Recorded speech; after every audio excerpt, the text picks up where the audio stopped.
Good morning बच्चों, कैसे हैं आप सभी। मैं आपका अपना सिकंदर ओबराय, मैथ का सिकंदर, एक बार फिर आप सबका स्वागत करता हूं। प्यारे बच्चों, आज ट्रिग्नोमेट्री के बाद आज हम उसकी एप्लीकेशन वाला पार्ट डिस्कस करेंगे कि एप्लीकेशन ऑफ ट्रिग्नोमेट्री में क्या होता है। सबसे पहले हम उसका बेसिक जानने की कोशिश करेंगे बच्चों। देखिए बच्चों, सबसे पहले मैं आपको बताऊंगा कि हमें ट्रिग्नोमेट्री की जरूरत क्यों पड़ती है, इसकी एप्लीकेशन में है क्या, जो कि आपको चैप्टर 9 के रूप में आपकी एनसीईआरटी बुक में दिया गया है। तो बच्चों, कोई भी चीज पढ़ने से पहले मैं आपको बार बार दोहराता हूं और आज एक बार फिर दोहराऊंगा, कोई भी चीज पढ़ने से पहले उसका बेसिक हमें पूरी तरह से क्लियर होना चाहिए। मेरा बेसिक से मतलब है कि भाई मुझे करना क्या है इसमें, मुझे करना क्या है इसमें, ये मुझे पता होना चाहिए बच्चों। इसकी जरूरत क्यों पड़ रही है, ठीक है बच्चों। तो ये सारी चीजों की चर्चा हम करने जा रहे हैं बेटा। मैं कुछ एग्जांपल आपके साथ शेयर करूंगा। एप्लीकेशन ऑफ ट्रिग्नोमेट्री मतलब हमें यहां पर यह बताना है कि इसकी क्या क्या एप्लीकेशन हो सकती है। प्यारे बच्चों, ये पढ़ने से पहले मैं 2-3 चीजों का जिक्र आपके साथ डिस्कस करना चाहूंगा, जिसमें से पहली चीज है मेरे पास angle of elevation. Angle of elevation कि भाई ये एंगल ऑफ एलिवेशन क्या होता है। दूसरी चीज हम डिस्कस करेंगे इसमें, that is A angle of depression. जैसा कि हम जानते हैं एंगल क्या होता है, जब दो रे एक रे हम ले लेते हैं OA, एक रे ले लेते हैं हम OB। जब दो रे एक दूसरे को किसी पॉइंट पे मीट करती हैं तो उनके बीच की जो रोटेशन है, उनके बीच का जो घुमाव है, हम उसको कहते हैं angle. So what is an angle? Angle is a figure which obtain when two rays intersect each other at a point. ये होता है एंगल। अब हम बात करते हैं कि भाई ये एंगल ऑफ एलिवेशन क्या चीज है। प्यारे बच्चों, जैसा कि हम जानते हैं, हम सभी कभी ना कभी लाइफ में पतंग उड़ाते हैं। बॉयज स्पेशली आप लोगों ने पतंग उड़ाई होगी या उड़ाते हैं या किसी को उड़ाते हुए देखा होगा। मैं यहां से, जब मैं पतंग यहां से कोई देख रहा हूं उड़ती हुई पतंग, या मैं उड़ा रहा हूं, जहां मैं उड़ा रहा हूं, तो जब मैं यहां पे खड़े होके पतंग को ऊपर की तरफ उड़ते हुए देखता हूं, तो ये जो मेरी लाइन है, ये अगर मैं अपनी आंखों के बिल्कुल पैरेलल देखता हूं, इसको बोलते हैं पैरेलल लाइन ऑफ साइट। ठीक है बेटा। ये अब इसमें एक शब्द यूज होगा, लाइन ऑफ साइट भी यूज होगा। अब मैं पहले आपको बताता हूं एंगल ऑफ एलिवेशन क्या है। जब हम आंखों के पैरेलल से ऊपर की तरफ देखते हैं, जैसे आप सभी जहां पर भी आप बैठे हुए हैं अपने अपने कमरे में, अपने अपने स्टडी टेबल पे, वहां से जो ऊपर टॉप पे दीवार के साथ आपके कोई बल्ब या ट्यूबलाइट लगी है, तो जब आप उसको देखेंगे तो आपकी आंखें ऊपर की तरफ रोटेट करेंगी। वो जो एंगल बन रहा है हम उसको बोलते हैं एंगल ऑफ एलिवेशन। उसको बोलते हैं बेटा एंगल ऑफ एलिवेशन। देखिए बच्चे, जैसे रे OA है, ये फिक्स है, ये मूव नहीं करेगी। रे OB क्या करती है? मूव करती है, चाहे वो इस तरह से मूव करेगी, यानी कि एंटी क्लॉकवाइज मूव करे या क्लॉकवाइज मूव करे। यदि आपकी रे OB एंटी क्लॉकवाइज यानी कि क्लॉक की उल्टी दिशा में मूव करे, क्लॉक ऐसे मूव करता है ना, 1 2 3 4 5 6, यदि ये उल्टी दिशा में मूव करे रे OB इस तरह से, तो ये जो एंगल बनाएगी बेटा, इसको बोलते हैं एंगल ऑफ एलिवेशन। हम इसको क्लास 11 में पढ़ेंगे, पॉजिटिव एंगल भी पढ़ेंगे, इसको पॉजिटिव एंगल भी पढ़ा जाता है। तो बच्चों, मुझे उम्मीद है आपको पता चल गया होगा एंगल ऑफ एलिवेशन क्या है। उसी तरह से दूसरी चीज है angle of depression. Angle of depression क्या होता है? जब हम आंखों से, जैसे मैं यहां पे खड़े हो जाता हूं, मैं क्या करता हूं, यहां सामने फर्श को देखता हूं, तो मेरी आंखों ने कहां पर रोटेशन की? नीचे की तरफ देखा। नीचे की तरफ देखा, डिप्रेस हो गई नीचे की तरफ, तो वो जो एंगल बना रहा है हॉरिजॉन्टल के साथ वो होता है एंगल ऑफ डिप्रेशन। मान लो मैं आपको एक डायग्राम से समझाता हूं। ये रे है OA जो हमने फिक्स रखी हुई है। यदि रे OB, देखो मैं यहां पे देख रहा हूं, ये मान लो O मेरी आंख है, मैं सामने एक टारगेट रखा है A, मैं वहां देख रहा हूं। वहां से अचानक अगर मुझे फर्श पे नीचे देखना पड़े तो मेरी आंखें कैसे रोटेट होंगी? नीचे की तरफ एंटी क्लॉकवाइज रोटेट होंगी। ठीक है, मेरी आंख है, ए मेरा सामने टारगेट है, लेकिन वहां से जब मैं नीचे की तरफ देखता हूं तो वो जो एंगल बन रहा है उसको बोलते हैं एंगल ऑफ डिप्रेशन। बच्चों उसको क्या कहते हैं? Angle of depression. तीसरी चीज है इसमें लाइन ऑफ साइट। भाई ये लाइन ऑफ साइट क्या चीज आ गई? लाइन ऑफ साइट एक आ गया एंगल ऑफ एलिवेशन। सर ये तो हमें पता चल गया, एंगल ऑफ एलिवेशन का मतलब हो गया कि जब हम आंखों से ऊपर की तरफ किसी ऑब्जेक्ट को देखते हैं तो वो जो हमारी आंख और ऑब्जेक्ट के बीच का एंगल बनता है वो एंगल ऑफ एलिवेशन होता है। अब जैसे मैंने फॉर एग्जांपल यहां पर मैं खड़ा हुआ हूं, सामने देख रहा हूं दीवार पे, शीशे को देख रहा हूं, मान लो कॉम कर रहा हूं, शीशे को देख रहा हूं, अचानक नीचे कॉकरेज हो गया तो मैंने कहां देखा? नीचे की तरफ देखा। तो वो जो लाइन से पैरेलल और जो पैरेलल लाइन थी शीशे की तरफ, वहां से जब मैं नीचे की तरफ देखा तो वो जो नीचे, ये देखिए ऐसे था, ये देखो ये मेरे हाथ में मार्कर है, ये मेरी आंख है, मैं वो सामने देख रहा था, लेकिन क्या हुआ? मुझे अचानक देखा नीचे कॉकरोच चल रहा है, यहां एक चूहा आ गया, तो मैंने क्या किया? नीचे की तरफ देखा। तो ये जो बीच में एंगल बना, ये नीचे, इसको कहते हैं भैया एंगल ऑफ डिप्रेशन। ये है एंगल ऑफ डिप्रेशन बच्चों।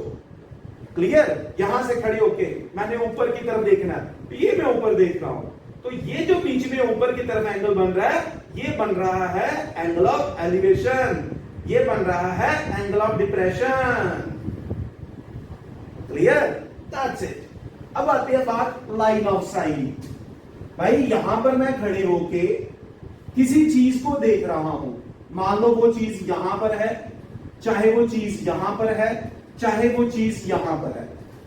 तो जब मैं किसी चीज को देखता हूं तो वो जो मेरी आंख और इस चीज के बीच में डायरेक्ट लाइन बन रही है, हम उसको कहते हैं लाइन ऑफ साइट।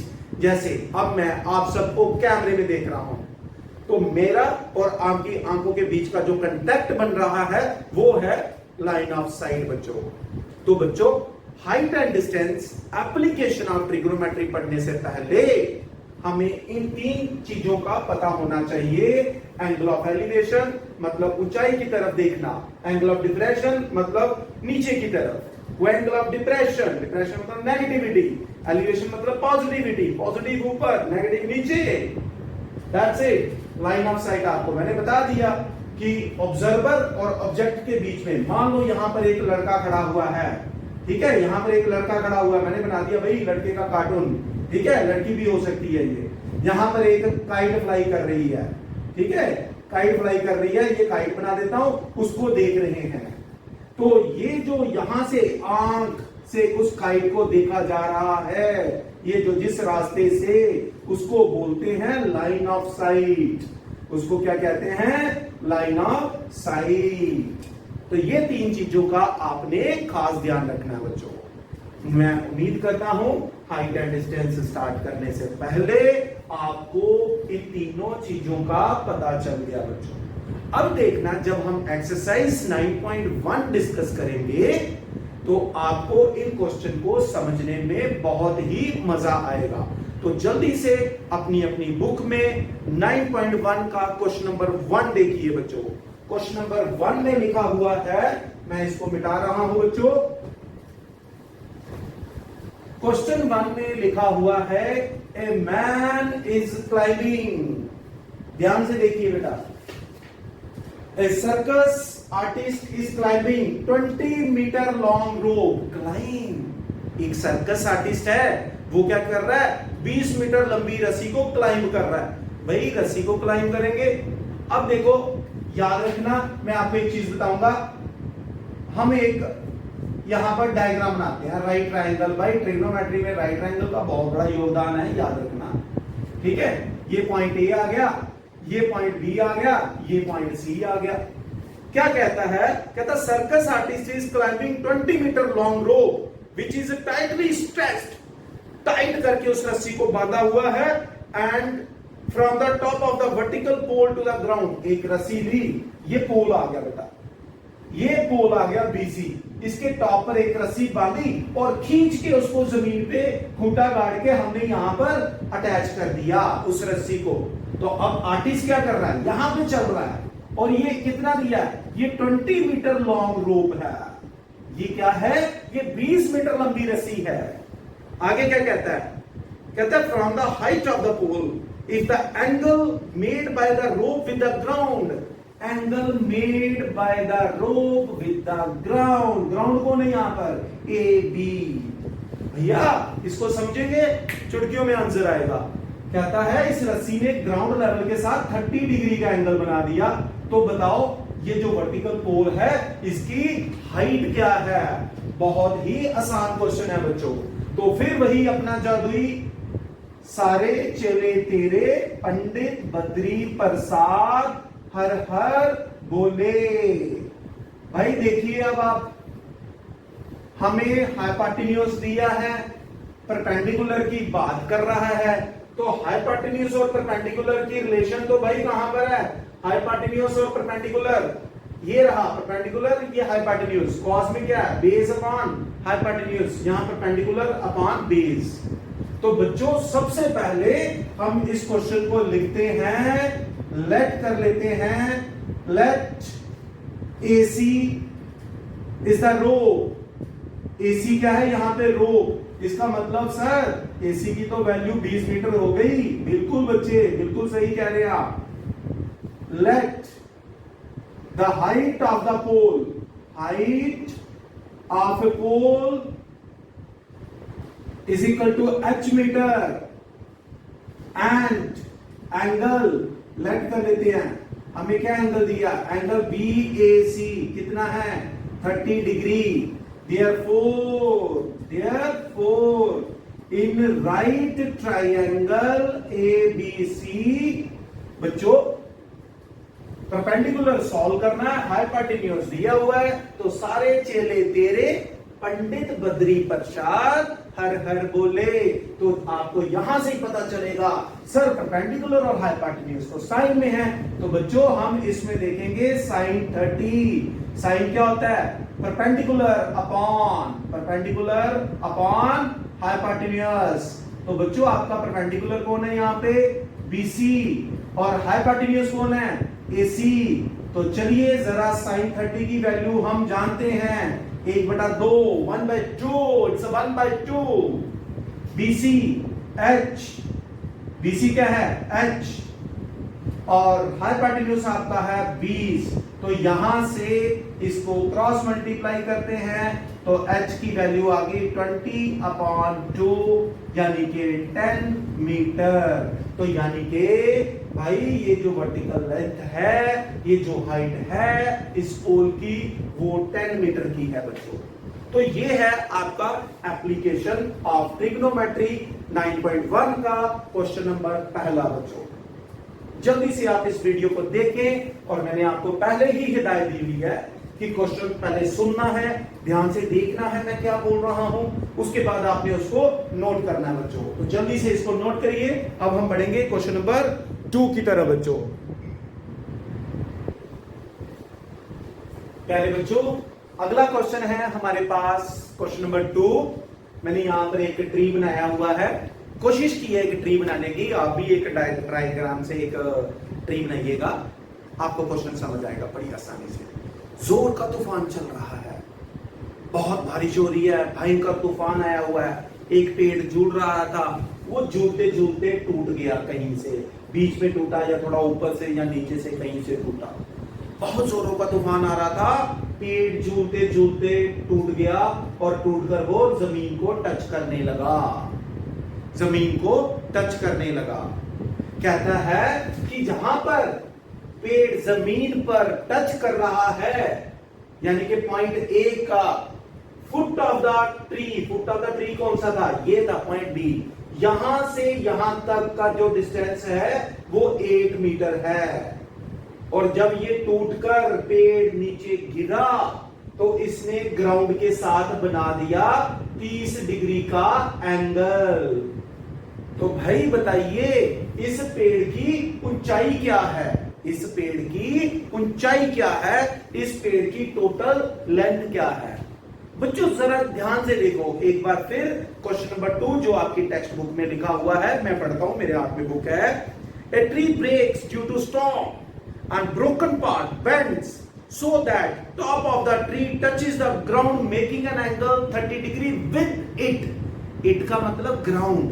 कहता है ये जो पेड़ टूटकर गिरा ग्राउंड के साथ उसने टच किया तो टच करते ही उसने ग्राउंड के साथ 30 डिग्री का एंगल बना दिया। आगे कहता है the distance between the foot of the tree to the point where the top touches the ground is 8 metre. Find the height of the tree, find the height of the tree. कहता है कि भाई foot of the tree और इस point का जहां पर इसने ग्राउंड को टच किया 8 मीटर है डिस्टेंस। तो बताइए इस पेड़ की ऊंचाई क्या है। तो बच्चों जरा ध्यान से देखिए, जब ये पेड़ ऐसे वर्टिकल पोजीशन में नॉर्मल कंडीशन में खड़ा हुआ था, यहां से जब ये टूटा तो ये टूटा हुआ पार्ट ही यहां पर आके गिरा है। इसका मतलब ये हुआ कि ये वाला डिस्टेंस, ये जो आपके पास डिस्टेंस है, ये जो पार्ट CD डिस्टेंस है, यही ऐसे नीचे आके गिरा, ये इस तरह से आके यहां पर गिरा। इसका मतलब ये हुआ बच्चों कि CD और ये जो AC है ये सेम डिस्टेंस है। यदि मैं ये डिस्टेंस कैलकुलेट कर दूं और उसके बाद ये डिस्टेंस कैलकुलेट कर दूं तो मुझे हाइट ऑफ ट्री कैलकुलेट करने में बड़ी ही आसानी होगी बच्चों। तो बच्चों चलिए यहां पे स्टार्ट करते हैं। यहां पर लिख देते हैं let height of the tree, height of tree, tree is equal to BD। BD ये जो हाइट है वो क्या है BD and AB is equal to 8 metre. This is given, ये गिवन है, ब्रैकेट में लिख देते हैं भाई ये हमें दिया हुआ था, ये हमें दिया हुआ था। तो बच्चों पहले हम एक काम करते हैं, यहां से ये हाइट निकाल लेते हैं, फिर ये भी निकालेंगे, दोनों को प्लस कर देंगे। तो इन राइट ट्राइंगल ABC, बेटा फिर वही SCT पंडित बद्री प्रसाद हर हर बोले। ठीक है बेटा।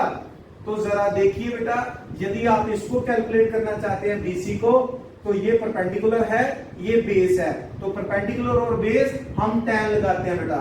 तो यहां से tan 30 डिग्री, tan 30 क्या हो गया परपेंडिकुलर अपॉन बेस। तो परपेंडिकुलर क्या है बच्चों सर BC है, और बेस क्या है सर AB है। तो बच्चों tan 30 कितना हो गया सर 1/√3 हो गया। ट्रिग्नोमेट्रिक रेशियो की वैल्यूज आपको 0 डिग्री, 30 डिग्री, 45, 60 और 90 पे पता होनी चाहिए। ये मैंने आपको ट्रिग्नोमेट्री वाले चैप्टर में बताया था बच्चों। ठीक है। तो चलिए BC, ठीक है BC मुझे सॉल्व करना है, और AB कितना दिया है 8। तो चलिए जरा यहां से क्रॉस मल्टीप्लाई करते हैं बेटा। ये बन गया BC is equal to 8/√3 metre, 8/√3 metre BC की वैल्यू आ गई बच्चों। अब मुझे क्या सॉल्व करना है AC। तो अब मैं लूंगा दोबारा इन राइट ट्राइंगल ABC। मेरे पास ये भी आ गया बेटा 8/√3। तो चलिए अब हम इसमें लगा लेते हैं बेटा, ये बेस है, ये हाइपोटेन्यूज है, तो आप इसमें कॉस भी लगा सकते हैं, साइन भी निकाल सकते हैं। साइन इसलिए क्योंकि मैं परपेंडिकुलर निकाल चुका हूं। तो कॉस लगाते हैं हम। कॉस क्या होता है base upon hypotenuse, base upon hypotenuse, hypotenuse. तो यहां पर बेस क्या है आपका बच्चों 8, बेस क्या है 8, हाइपोटेन्यूज क्या है AC। तो cos 30 की वैल्यू बच्चों √3/2, 8 अपॉन AC। तो बच्चों जरा यहां से क्रॉस मल्टीप्लाई करें, AC इधर आ गया, 8 2 16 अपॉन √3, 16 अपॉन √3 मीटर, मुझे AC भी मिल गया। अब मैंने यहां पर हाइट सॉल्व करनी है, height of a tree, height of a tree is equal to क्या है बच्चों BD, क्या है हाइट BD। तो BD क्या था, BD है BC plus CD, BC plus CD। बच्चों BC तो आपने यहां पे सॉल्व कर लिया, CD मेरे पास है क्या, नाउ CD और ये जो AC है ये इक्वल है, CD और जो AC है बच्चों ये इक्वल है, क्योंकि यही पेड़ जब टूटा तो इसी के पार्ट ने टच किया, इसका मतलब ये लेंथ और ये लेंथ बराबर है बच्चों। तो इसका मतलब हाइट क्या बन गई BC प्लस AC। तो BC कितना सॉल्व किया 8 अपॉन √3, AC कितना सॉल्व किया 16 अपॉन √3, जो कि कैलकुलेट होके आ गया 24, 16 प्लस 8 24/√3। आप चाहें तो इसको रैशनलाइज कर सकते हैं, √3 से मल्टीप्लाई, √3 से डिवाइड, तो ये बन जाएगा आपके पास 24√3, √3 और √3 जब मल्टीप्लाई हुए तो दे गए हमें 3। तो हाइट कितनी निकली बच्चों, therefore height BD is equal to 24, इसको कैंसिल कर दो बेटा 8 से कैंसिल किया तो ये बन गया 8√3 मीटर।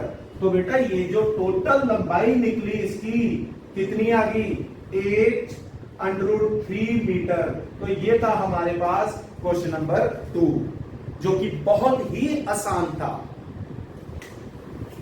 ये और ये लेंथ बराबर क्यों है आपको पता है, पेड़ टूट के गिरा है तो बढ़ेगा या घटेगा तो नहीं, उतना ही रहेगा। वो यहां पे टच कर रहा था बेटा, टच करते ही उसने 30 डिग्री का एंगल बना दिया।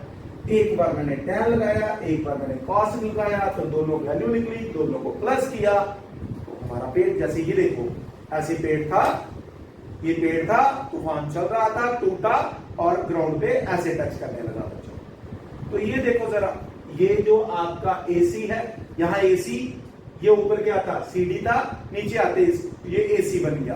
तो AC और CD ये भाई एक ही है, दो बंदे नहीं है, एक ही बंदा है ये। क्लियर, जल्दी से नोट कर लीजिए इसको।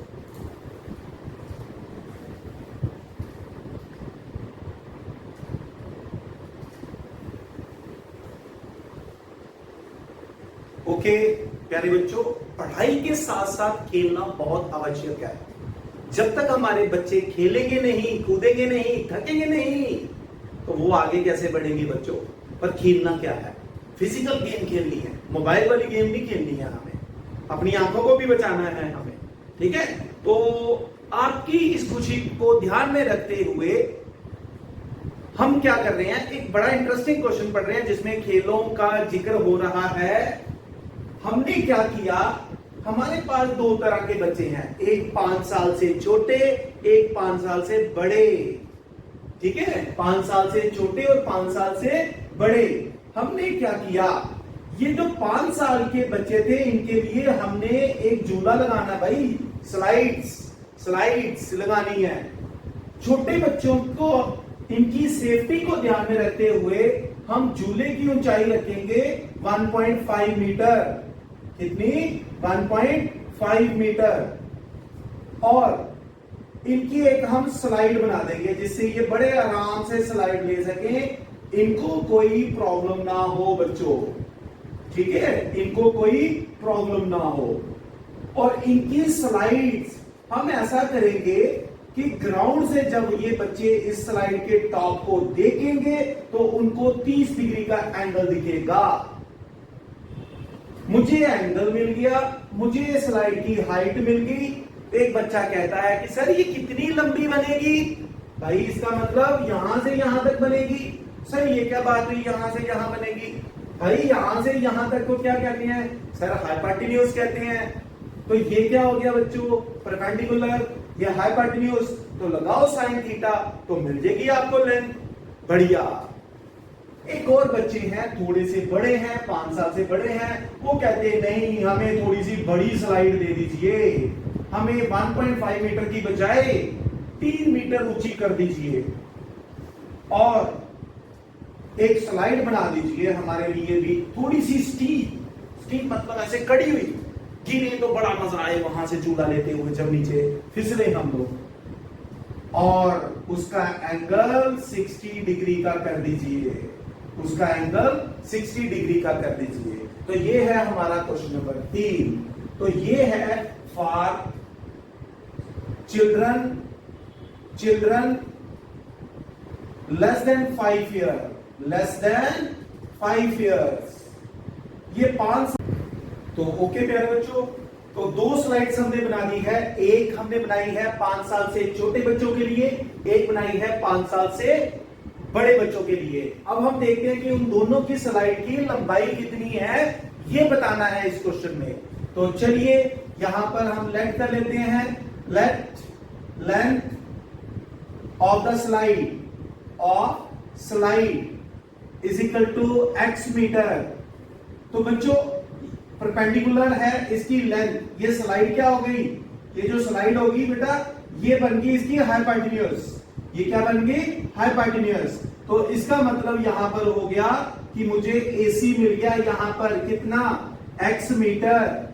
तो बेटा परपेंडिकुलर और हाइपोटेन्यूज की रिलेशन साइन थीटा। तो बच्चे इसमें हम लगाते हैं in right triangle ABC sine theta.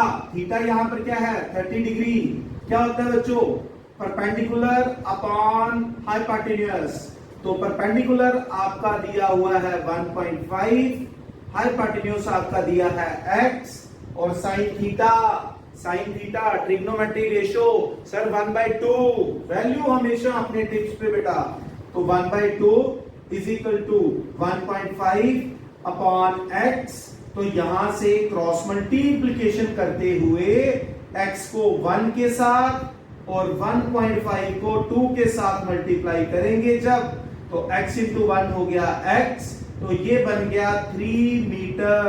तो ये जो स्लाइड है, लेंथ ऑफ स्लाइड कितनी हो गई बच्चों? Length of slide is equal to 3 metre. तो यानी के जो 5 साल से छोटी उम्र के बच्चे हैं उनकी जो हमने स्लाइड बना दी वो 3 मीटर लंबी बनाई बच्चों। अब हम आते हैं बड़े बच्चों के पास कि इनकी स्लाइड लेट कर लेते हैं, लेंथ कितनी है? Length of slide is equal to y metre. Length of slide लिख लो बच्चों, length of slide is equal to y metre. y ले लिया मैंने यहां पर, ठीक है?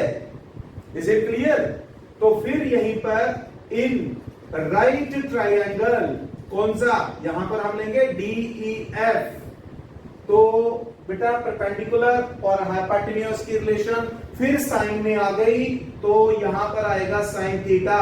थीटा यहां पर कितना है? 60 डिग्री। परपेंडिकुलर अपॉन हाइपोटेन्यूज, बार बार लिखा करो, आदत बन जाएगी बच्चों। तो परपेंडिकुलर कितना है sir? 3 metre. Hypotenuse sir y। तो बच्चों साइन थीटा क्या है सर? √3/2 है। बहुत होशियार बच्चे हैं, वैल्यूज को याद रख रहे हैं। तो थैंक यू मेरी बात को मानने के लिए। बात मानेंगे तो देखना हम बड़ी आगे जाएंगे बच्चों, ठीक है? तो क्रॉस मल्टीप्लाई ये हो गया सर √3y और ये बन गया 3 2 6। तो यहां से देयरफॉर y बन गया 6 अपॉन √3। हम चाहे तो इसको रैशनलाइज कर सकते हैं बच्चों। यहां पे लिख देता हूं बेटा, यहां पे मैं लाइन डाल के y इज इक्वल टू 6/√3, इसको रैशनलाइज करिए, √3 बेटा ये बन गया आपके पास 6/√3 और नीचे 3 कैसे आया, किस किस को पता है, शाबाश, वेरी गुड। तो यहां पर √3 और √3 मिलकर क्या बनेंगे 3, तो सर इसको कैंसिल आउट कर दीजिए, दिस इज 2। तो बेटा यहां पर जो बड़े बच्चों की स्लाइड बनी उसकी लंबाई बनी √3 मीटर। सो इनकी लंबाई बन गई 2√3 मीटर और छोटे बच्चों की स्लाइड की जो लंबाई बनी है वो बनी है 3 मीटर। तो इन बच्चों की जो स्लाइड है थोड़ी सी बड़ी और स्टीप बनी हुई है बच्चों। तो ये था हमारे पास क्वेश्चन नंबर 3 बेटा। तो बड़ा ही आसान क्वेश्चन था, कोई मुश्किल क्वेश्चन नहीं है बेटा, ये चीजें ध्यान रखना बेटा, it's not a difficult question at all. तो जल्दी से आप इस वीडियो को देखें, नोट करें। अब हम बढ़ेंगे आगे अपने क्वेश्चन नंबर 4 पर बेटा।